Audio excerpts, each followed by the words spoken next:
SEC. The weekend's full of surprise. Hit him with the flex. From Williams Vice to Death Valley. On the Finebaum show, Paul's on the roll. If he don't get the best of me, Paul. he'll make sense of it all. What's going on, Finebaum? Kneeling's up on Rocky Top. The Razorbacks are hard to stop. War Eagles soaring in the wind. Let me talk, Tammy. Okay, go. Tigers rocking in Missoula. Wildcats are grinning too. Talk about the tide that's rolling in. The weekend's full of surprises. From big upsets to rivalries. On the Finebaum show, heads are gonna roll. If they don't get the best of me, we'll call Paul. Yeah, make sense of it all. Yeah, call Paul. Don't take those calls. I could give you my address and phone number if you're ever in this neck of the woods. This is the Paul Finebaum show. It's not Jerry Springer, right? And we welcome you back to the program, and we are really looking forward to talking to our next guest. He is Reggie Chatman Jr., one of the bright young reporters. I run into him when we're covering college football in the fall, especially when we head through Baton Rouge, and really looking forward to not only hearing what he has to say about the Tigers, but also how his community is doing. Reggie, thank you very much, and great to have you on, and I hope people are relatively safe down there. I know it's been a harrowing couple of days. Yeah, it has been a wild couple of days, like you said, Paul. Thank you once again for having me on the show. But yeah, the hurricane came through yesterday, Hurricane Laura, and it really affected a lot of Southwest Louisiana. Here I am in Baton Rouge. It was not as bad as it was in Southwest Louisiana. Places like McNeese State really had issues with the storm and lots of damages, and high schools out there had issues with their stadiums, and it's really just been a wild couple of days, but it's starting to slow down a little bit now. Yeah, and sadly, Reggie, you know this all too well, having just gotten out of college and know that area, that when we get to this time of the year, hurricanes are the norm in Louisiana. So you get ready for it and you hope for the best. And it looks like this time it was a pretty good result for most people. I know a lot of inconvenience. As far as how has it affected, I hate to make too much out of the LSU Tigers, but they are the defending national champs. What's going on with practice, and has there been an interruption because of it? No interruption in practice from what I've heard. The team naturally has a huge facility. They can practice indoors. They can practice outdoors. And right now in Baton Rouge, for the most part, it's become really much of a sunny day. A lot of the issue and the storms were overnight last night. So as we've moved into today, there are the aftermath of some of those storms, lots of trees down. The roads are covered in branches and leaves. But at least in Baton Rouge, where LSU is located, of course, the damages have not been too bad, at least over in that area. So as far as I know, practice is still underway for that team. They'll be able to practice inside their facility if the outside area is too saturated from the amount of water from last night. But this is a team that is planning on going forward. And when we talked to Coach O earlier this week, the plan was to continue to practice this week, and nothing seems to have changed. Yeah, Reggie, it has not been, aside from the hurricane, which is like a pretty silly thing to say aside from a hurricane, but there's been a lot of news out of that LSU campus. First of all, what's the situation with COVID down there? I know we had problems early in the summer with voluntary workouts. There's been some embers, as people might say. Where are we right now with LSU?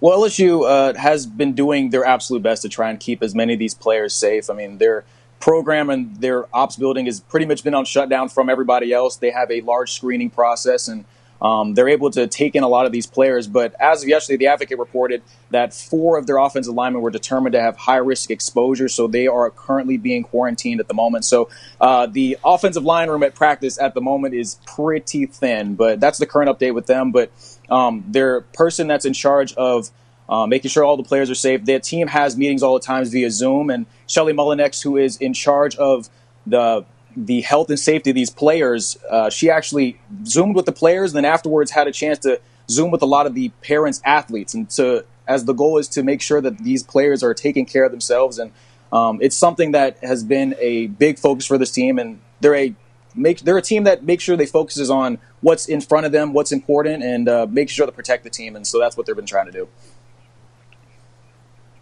Talking to Reggie Chatman Jr. Down in Baton Rouge. Reggie, there's been an endless stream of news this week. Certainly, there has been a lot of conversation about Will Wade, the stories coming out that seem like deja vu. What do you know, and has he responded yet to some of these newer claims that have been in media reports? Well, we haven't heard anything directly from Will Wade just as of yet. When we talked to Will Wade most recently, the whole goal was, of course, just to try and get his players back and make sure that they're in here safely. So there's been nothing new in regards to these most recent reports. But, the whole goal right now, and as from what we've heard, is they're just trying to continue to go through practice. And let's get to what's on the field, not what's off the field. It has been, in spite of the pandemic, it's still been a pretty great time to be an LSU Tiger. As you learn more, and this is not the normal reporting as you would have in any other year. But what can you glean from this LSU football team? They're behind Alabama in the rankings, but that's pretty standard. They were last year as well. What do you hear?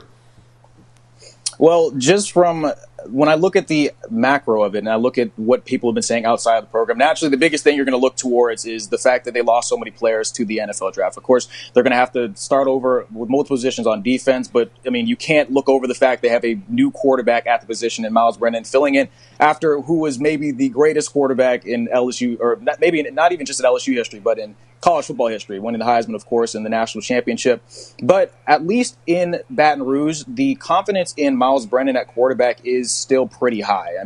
At the end of the day, the standard that Joe Burrow set with 60-plus touchdowns was something that is never been done before. So if the idea is that if Miles can even just be half of that, the 30-touchdown season is still pretty good. So this is a team that feels pretty confident on that front. Obviously, a new defensive scheme coming in this year with Bo Pelini taking over a defensive coordinator. Head coach Ed Orgeron is a guy that has been wanting more of that aggressive play style as they go to the 4-3. And so far, he says that it's been looking pretty good. But when you have a fall camp like this ahead of the season, you're looking towards some of the new players that have come in. And a guy that has really been taking over a lot of the headlines is their new tight end from Georgia. He won the Gatorade Player of the Year award. His name is Eric Gilbert. He's a player that, as we've looked through footage of him on the field, at 6'5" and 250 pounds, he moves like a wide receiver like you've never seen. His ball-catching ability and his way to run routes has been something that has not only impressed head coach Ed Orgeron, but guys like Jacoby Stevens, who have been in the SEC for years. And, Jacoby could have gone in the NFL last year if he wanted, decided to come back this year. And he's been very impressed with Eric Gilbert as well. So, this is a team that, although did lose plenty of talent, it is the SEC, and you've got a coach like Ed Orgeron who loves bringing in new players. They feel like they have the amount of talent coming back this year to really make a statement this year. Reggie, I'm interested in your view of this. You've been a student there. You've covered the team for a couple of years, obviously. Last year, it seemed like Coach Orgeron was trying to break that door down. He was confident they could beat Alabama at some point, and it turned out that they did. They won the national championship. What do you sense is the motivation this year? Because so much has gone. It's been the theme since January at the Superdome with everything that has left LSU. But what are you hearing in terms of what do you do for an encore? I guess is the simplest way to ask this question. Well, it's interesting. When we talked to Coach Ed Orgeron last, one of the first questions was, coming off of a national championship season, what do you do to try to avoid the hangover? And, Ed Orgeron, when you talk to him and when you hear from people in this program, it's been a conversation about this upcoming year pretty much since they won the last national championship. Of course, they celebrated, but the goals were always to try and extend and get into this season.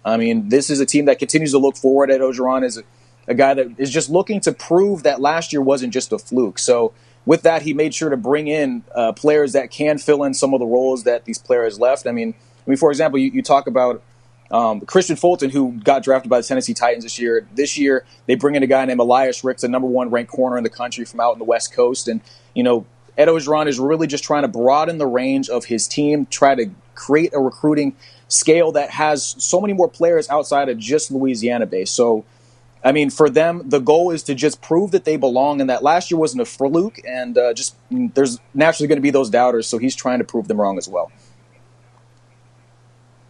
Reggie, finally, everyone knows how feared it is, how difficult it is going to Tiger Stadium on a Saturday night.